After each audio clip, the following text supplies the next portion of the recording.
Today, I'm giving my kitchen a full reset, clearing out the pantry and fridge and restocking with simple homemade staples. I'll be making things like mayonnaise, sourdough, pizza dough, and more, so we're starting fresh with real nourishing food. Come spend the day with me in the kitchen while I clean, prep, and get everything set up for the week ahead.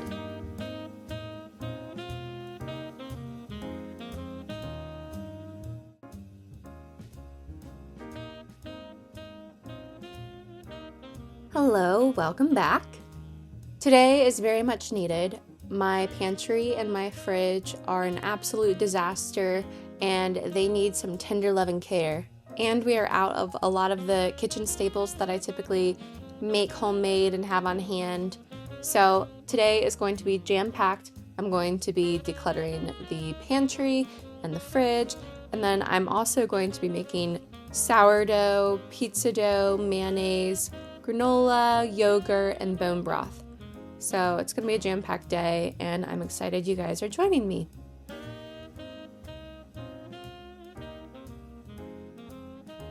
First, I'm getting started on the sourdough since that's a long process. This recipe is from The Perfect Loaf. This has been one of my favorite recipes that I've used over the years, and I haven't made it in a while, so I wanted to try it again. I like it because it calls for all-purpose flour and some whole wheat flour, and I enjoy the flavor of that.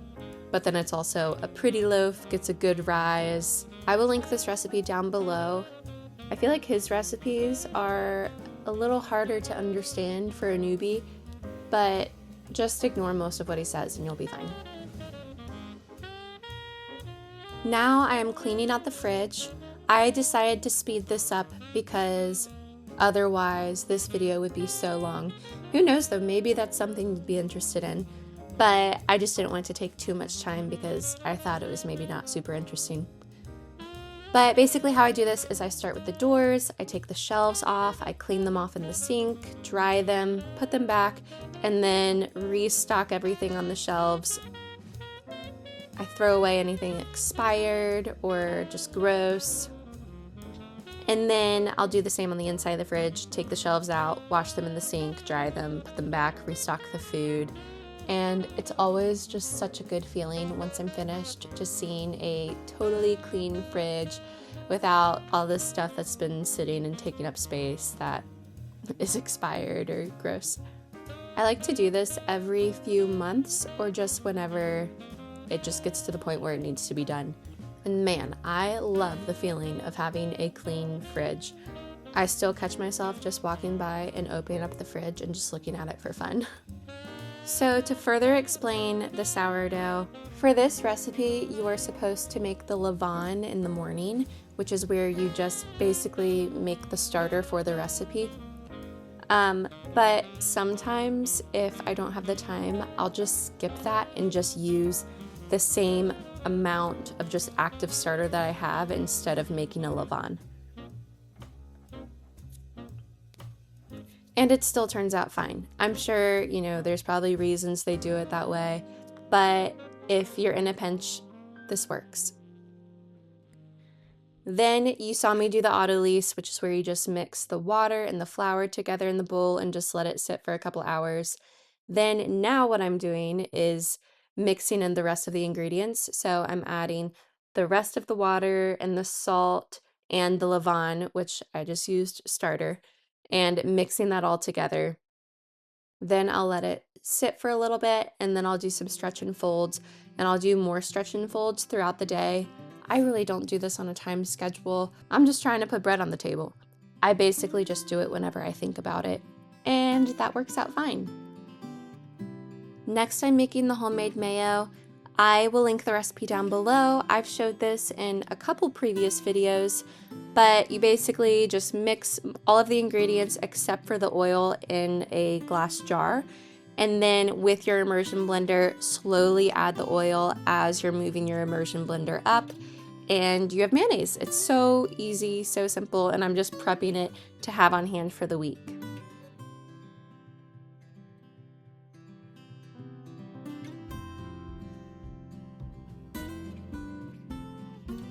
Then I'm getting started on making some pizza dough. I also showed this in, I think, my last video on a week of lunches that we do. I'll link that video in the upper right hand corner if you want to see me actually use it in action. Today I'm doing half fresh milled kamut grain and then half all-purpose flour. This is my best combination for a balance of health and deliciousness. If you guys have been here, you know my constant inward battle with all-purpose flour. I don't know, it's tough because I want to make recipes that are accessible to everyone who doesn't have a grain mill, but I also just don't know how healthy fresh milled flour is. I feel like a good balance is like, I think Lisa from Farmhouse on Boone has talked about how if she's doing sourdough, then she's fine using all-purpose flour because of the benefits from sourdough. But if she's not doing sourdough, then she'll try to do fresh milled. I feel like that's a good, loose rule to go by. So for this recipe, I just mixed together all the flour, starter, olive oil, salt, and water. So I literally just mix it and then I leave it on the counter overnight. And then in the morning, I'll divide it into containers with a little bit of olive oil. And that's it. I'll just put it straight in the fridge and I'll keep it in the fridge for up to a week. We usually eat it within a couple days though. It usually doesn't last a week anyways. But it's a very simple recipe. You can freeze it too, but it's just really nice to have on hand to make lunches go smoothly and just random dinners where we get home late and we have nothing to eat. It's just so easy to throw together really quick. So now I am just going to feed my starter so it's ready for the next day. I use it almost every day, so I just keep it on the counter. And then I'm actually going to get started on prepping dinner for the night.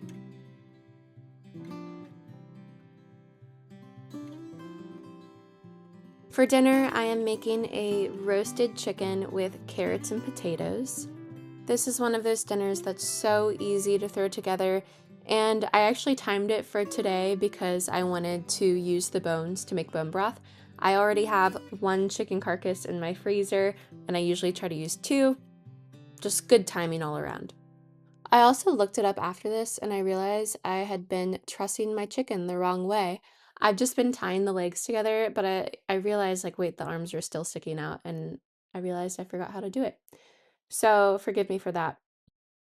One thing I learned when I was in culinary school, which, you can debate this with my instructor, but he said that basting a chicken is kind of silly because the moisture doesn't get under the skin.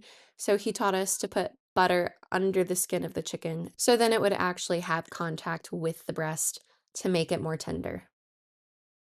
So I did that. And then after that, I poured a little bit of avocado oil on it just to help the seasoning stick. And then I seasoned it with salt, pepper, and garlic powder. And then I set that aside so I could chop up the veggies.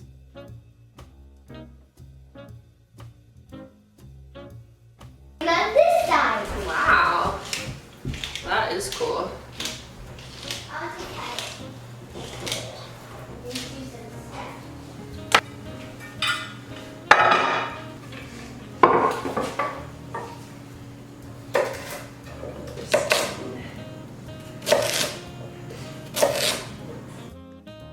For the vegetables, I am just chopping them large and throwing them in the pan.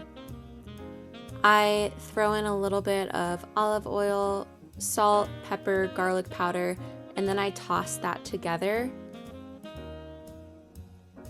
Then I place the whole chicken on top of all of it, and it's just so good because as the chicken cooks, the juices come out, and then the juices cook with the potatoes and carrots and flavors them, and it's just so delicious. This is just one of those super simple meals that is so much more than the effort that you put into it. I also forgot that I grabbed a couple of fresh twigs of rosemary from outside and added those. So there's that. I'll also include this recipe down below.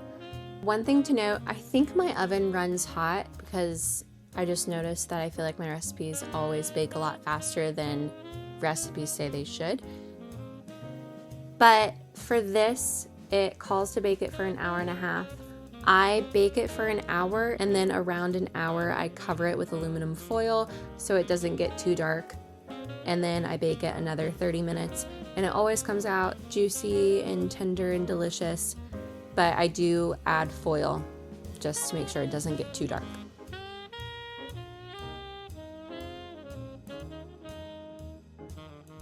Now I'm going to get started on making some homemade granola. Like I've said previously, I will link this recipe down below as well. First, I just start with, I think I did 6 cups of oats today. And then since I'm cleaning out my pantry, I just wanted to get rid of these like half-filled bags of coconut flakes. So I added those, and then I'm adding some walnuts and pecans. I'm gonna chop those up and throw them in. And then for the rest of the recipe, I add a cup of maple syrup, and I add a cup of some type of fat. So I usually do a combination of like a half cup of peanut butter and a half cup of avocado oil, and then I'll add salt and cinnamon and put that on a large sheet pan with some parchment paper and just bake it until it's all golden. So I'll stir it up a few times to make sure that every inch of it gets exposed to the heat so it can get golden. Also, I try not to get bought into buying new gadgets, but this is one I was actually raised using and I actually find it really helpful. So if I can find it, I'll link it below, but it's just so perfect for like chopping nuts and other things. On the boardwalk.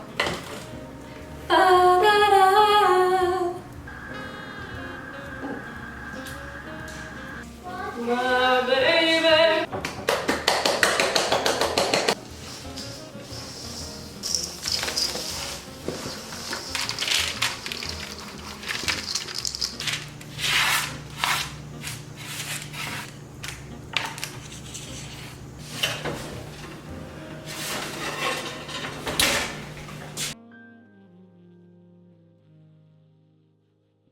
I baked the granola, and I also try to do my best to clean up as I go. I remember I loved cooking as a child as well, and my mom would always be like, Pauladine cleans up as she goes, so if you want to cook, you need to clean up as you go like Pauladine. And, I don't know if that really worked on me as a child, but as an adult, it stuck with me. Now I'm just doing some stretch and folds for my sourdough. And I'm going to get started on organizing the pantry.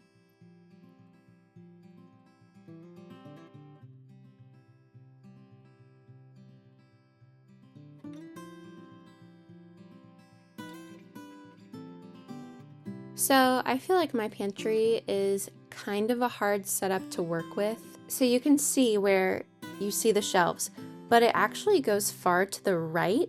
So you can put stuff like far to the right, kind of behind where the microwave is, but obviously that's not super easy to access. So I try to put things back there that I don't use as much, and then put the things that we grab the most right in front of us where we can see them.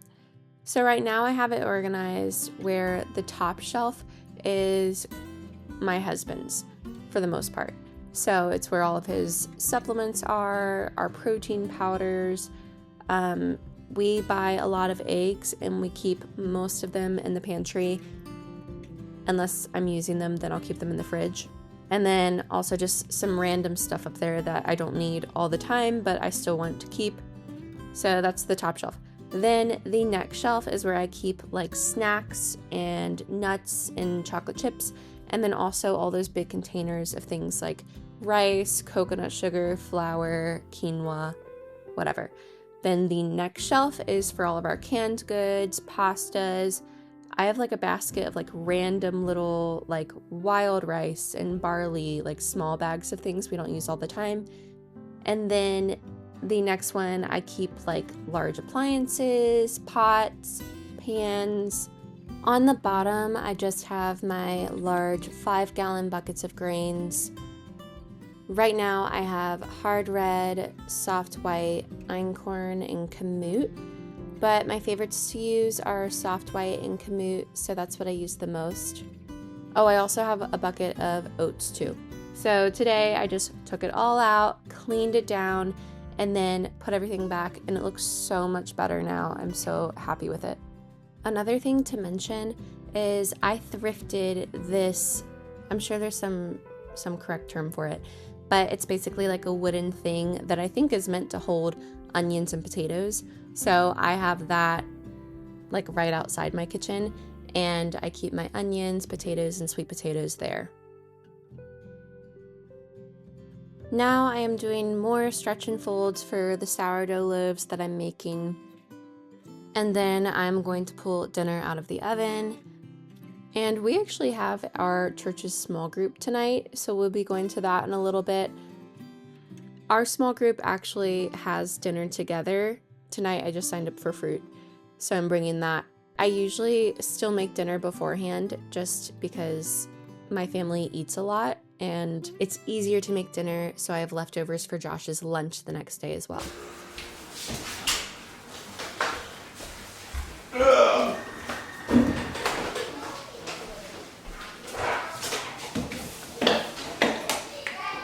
Now we are back home from our church's small group, and I'm going to finish up some things. So I didn't tell you earlier that this is not going to be a one-day process. I'm going to finish up some things tomorrow just because of the nature of sourdough and yogurt, etc. So I just got the Banneton baskets ready for the sourdough. I'm going to be dividing it and then shaping it on the counter. This is also one of my favorite things in the world, when I'm doing something productive that I love and my husband is just nearby to keep me company and we can chat. That's just the best thing in the world. I'm gonna let these rest on the counter for a few minutes while I get the yogurt ready, and then once they're done resting, I'll put them in the baskets and then just put them in the fridge overnight and bake them in the morning.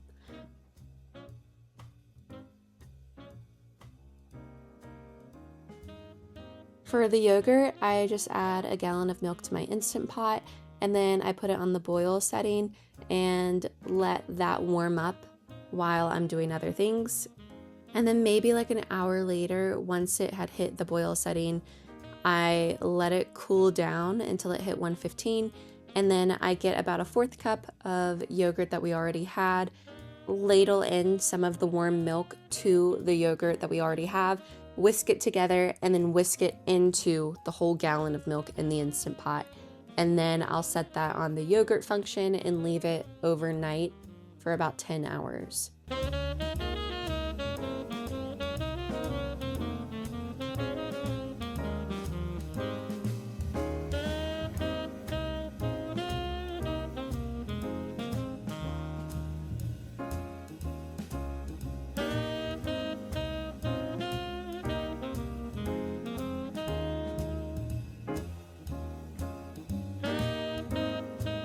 Because it was night and I was ready to get to bed, I sped this process up by putting the whole container of yogurt into a large ice bath.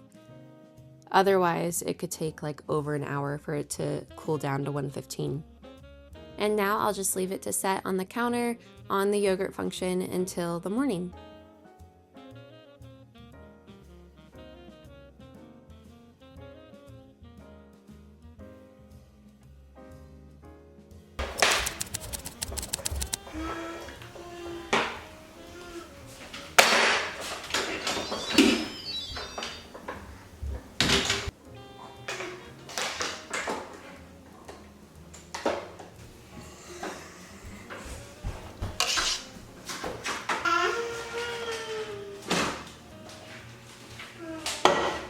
Good morning again. Now it is the next morning, and I am going to finish up the yogurt and sourdough. I'll finish up the pizza, and then I will start and finish the bone broth. First, I need to get the sourdough in the oven. I already preheated the oven, and I have 2 Dutch ovens that are preheating inside of the oven. And then once it reaches temp, I'll add the sourdough loaves inside.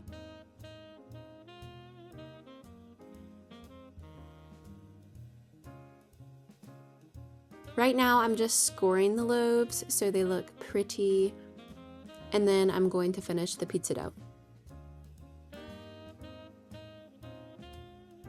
Finishing up the pizza dough is super simple. I left it on the counter overnight, and now I'm putting a little bit of olive oil into containers. I only did enough to make 2 crusts because I only had enough starter to make 2 crusts. Then I divide it into each container and put the lids on and put it in the fridge. And let me tell you, this really is the quickest lunch I can make. I think this is exaggerating, but it's really not far from exaggerating. I feel like I could make this faster than a frozen pizza. Since it's morning now, I can have coffee. First, I need to refill my bean hopper. These coffee beans are locally roasted to Concord, North Carolina. They are actually roasted by some friends of mine, so you should go check them out. I'll link their website below.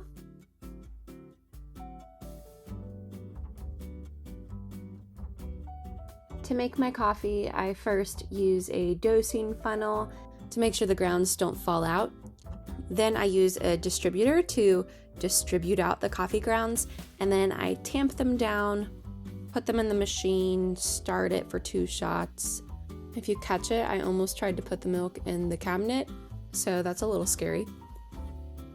And then I steamed the milk and made a pretty tulip.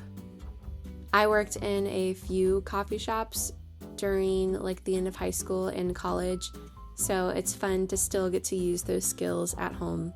And it's just such a fun, romantic way to start my day.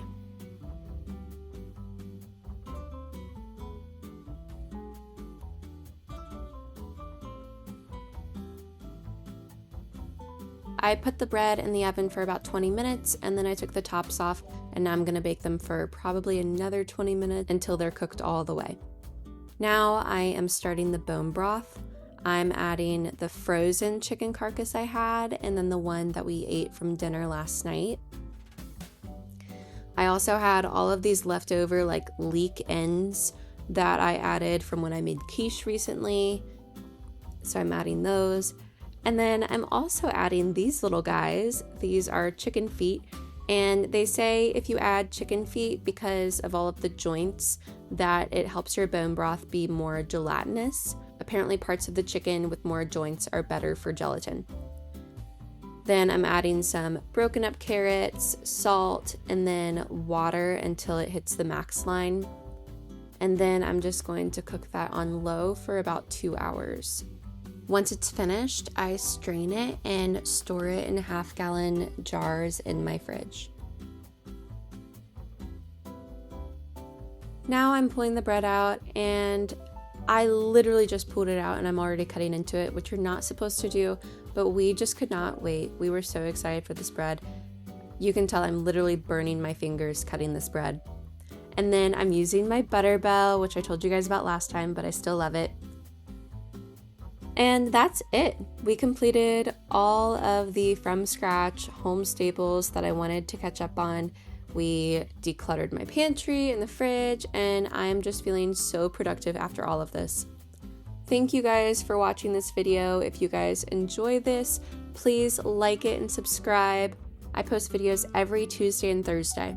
Also, just a heads up, this week I will be posting Tuesday and Sunday. So be on the lookout Sunday for the next video. I'll see you then.